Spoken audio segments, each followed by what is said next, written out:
Paz do Senhor, sejam bem-vindas mais uma vez ao meu canal. Hoje eu gostaria de partilhar com vocês mais algumas experiências que o Espírito Santo tem me permitido viver.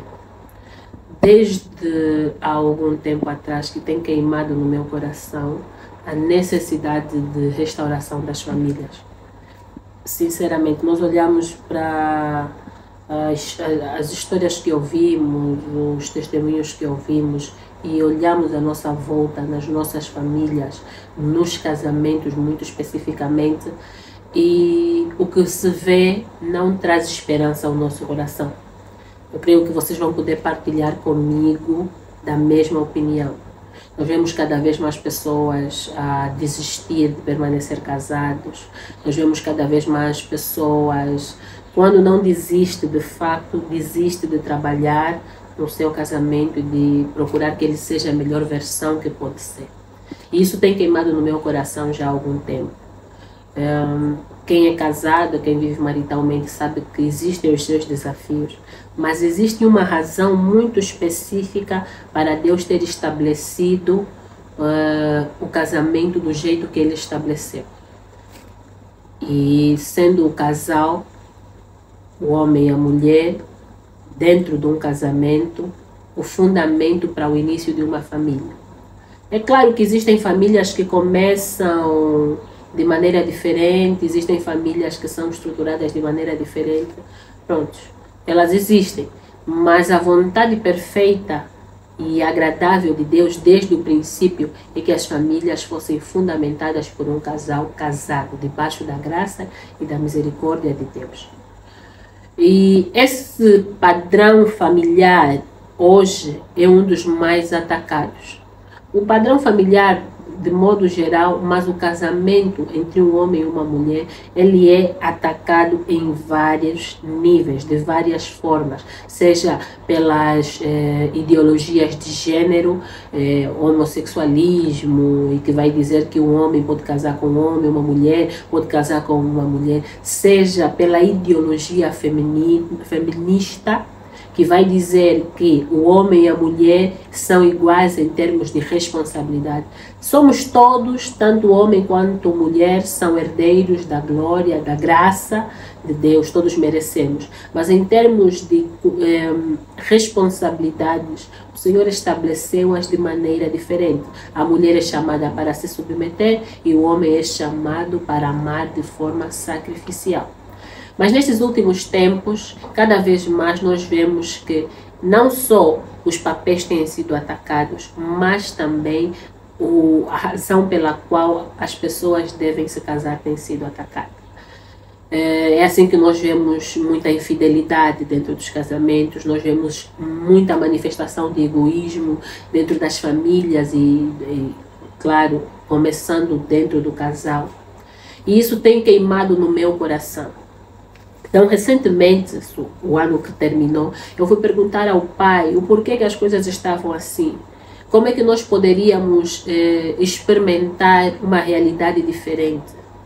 E uma das coisas que o Senhor me fez perceber é o fato de que muitas famílias estão a viver o que vivem por causa da falta de perdão. E na época, o Senhor trouxe ao meu coração uma passagem de Mateus, em Mateus 18,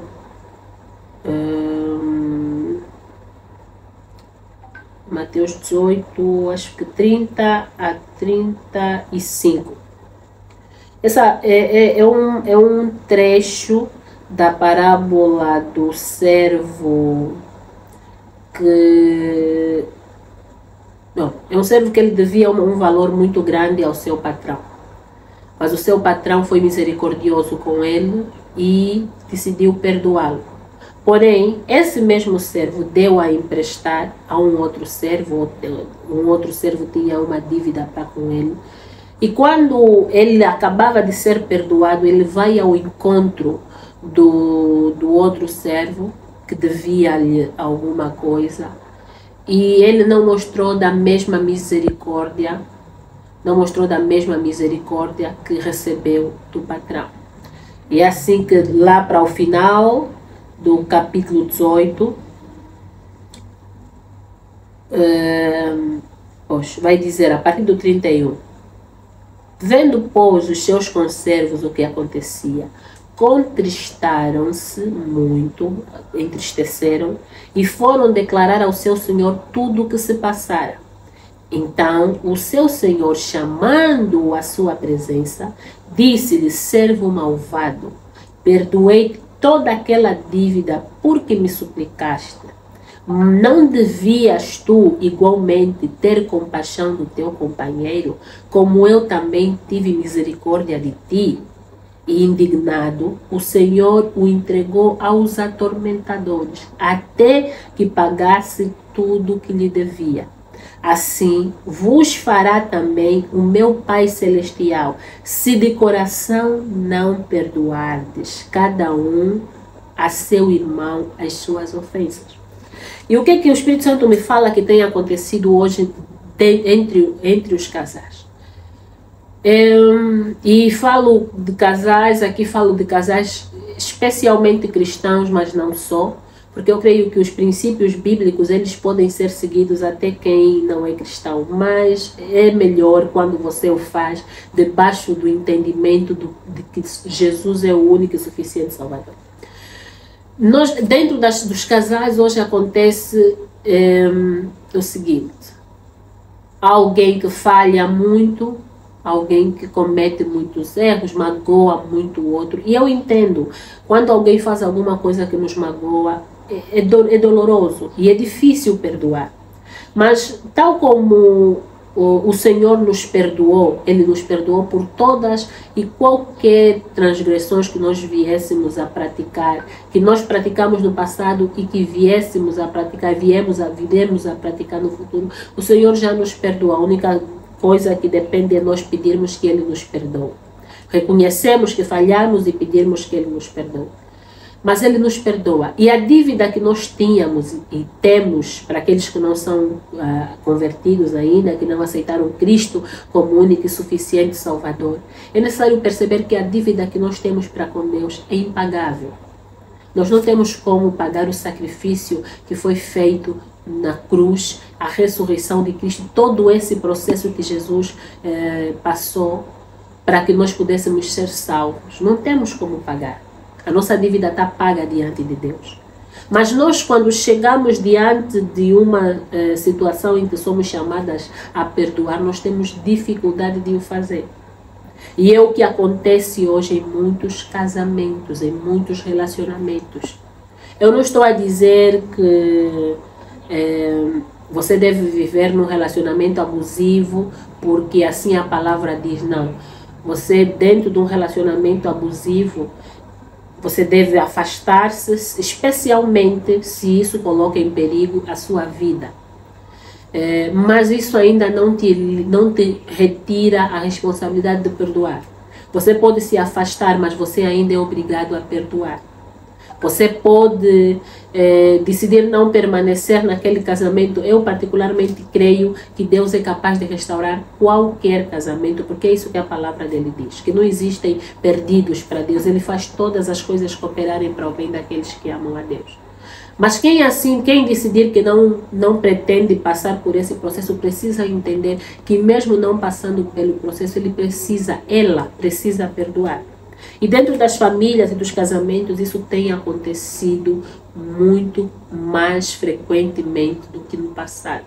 Nós estamos a perdoar pouco.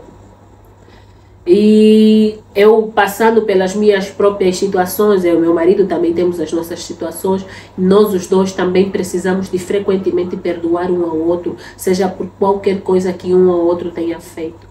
Chegou um momento que eu passei, especialmente o ano passado, em que nós tivemos um conflito e eu não conseguia perdoar o meu esposo. Não só meu esposo, como outras pessoas envolvidas, eu não conseguia perdoar. E eu, quando não consigo perdoar, é um exercício que eu faço, eu perdoo pela fé. Eu tenho para mim que o ato de perdão algumas vezes precisa ser pela fé. Porque se eu não consigo perdoar, mas o Senhor me diz para perdoar, eu faço aquilo que a palavra me diz, eu vou diante dele e dependo da graça dele para que eu possa de fato alcançar esse lugar de perdoar quem me ofende. Em Mateus 5, 43, ele vai dizer: ouviste o que foi dito, amarás o teu próximo e odiarás o teu inimigo. Eu, porém, vos digo, amai os vossos inimigos e orai para o que vos perseguem, para que vos torneis filhos do vosso Pai, que está nos céus, pois que ele faz raiar o seu sol sobre os bons e os maus, e derrama chuva sobre os justos e os justos. Porque se amardes os que vos amam, que recompensa tendes? Não fazem os publicanos igualmente?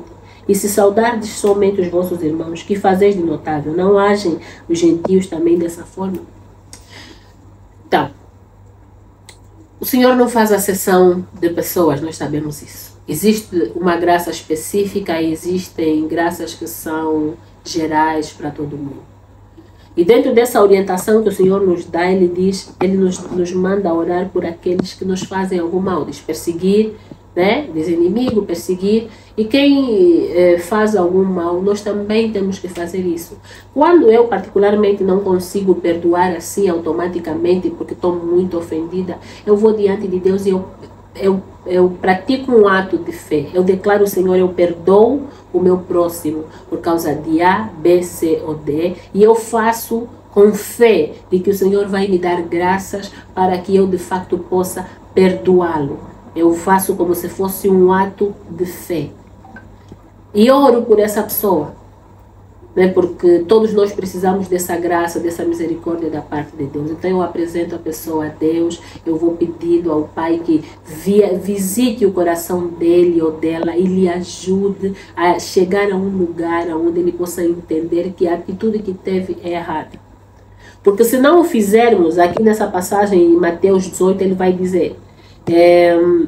indignado, seu senhor entregou aos atormentadores até que pagasse tudo o que lhe devia. O que é que o Espírito Santo me fez entender? Quando está a falar de atormentadores, ele trouxe aquilo que é a palavra e aplicou nas situações que muitas vezes acontecem nas nossas vidas. Quando você não perdoa, as portas do mal abrem-se para a tua vida. Você abre portas para que muita coisa má aconteça na tua vida. Tem pessoas hoje que enfrentam situações de doença pela falta de perdão. Tem casamentos que terminaram. Sim, houve um erro, houve uma falta que cometeu, mas se houvesse perdão, esse casamento teria sido salvo, restaurado, teria se começado um processo lindo diante de Deus. E os atormentadores, eles vêm para quê? Eles vêm para atormentar. E como é que o inimigo faz isso? Através do roubo, através da destruição, roubar, matar e destruir. E através da morte, ele mata propósitos, porque tudo quanto o Senhor estabelece tem um propósito. Ele mata propósitos, mata a vida espiritual, mata... todo tipo de coisas. E numa família, quando o casal se divorcia, quando o casal se afasta, não é apenas o casal que perde. Nós, quando nos casamos, nós nos tornamos uma só carne. Então, quando nós temos que fazer isso, imagina você a perder um braço, não é algo agradável, é doloroso. Imagina ser desfeito uma parte de ti. Então, quando nós nos desconectamos, nos separamos, é como se o tipo de luto que a pessoa passa é como se tivesse a morrer uma parte de si. E aquilo traz todo tipo de problemas, traz mágoas, traz ressentimentos, traz rancores, e aquilo bloqueia o nosso andamento e a nossa conexão com Deus. Então, independentemente de qualquer coisa que nós estejamos a fazer, há necessidade de nós perdoarmos. Sem falar que há doenças que são, como já disse, há doenças que são sustentadas pela falta de perdão. Existem estudos científicos que dizem que há cânceres, certos tipos de cânceres que são resultados da falta de perdão. Então, amadas do Senhor, estamos a começar o ano, estamos em janeiro. Eu quero convidar cada uma de nós a tirar um tempo diante de Deus e apresentar todas as pessoas que alguma vez fizeram alguma coisa de negativo, magoaram, ofenderam.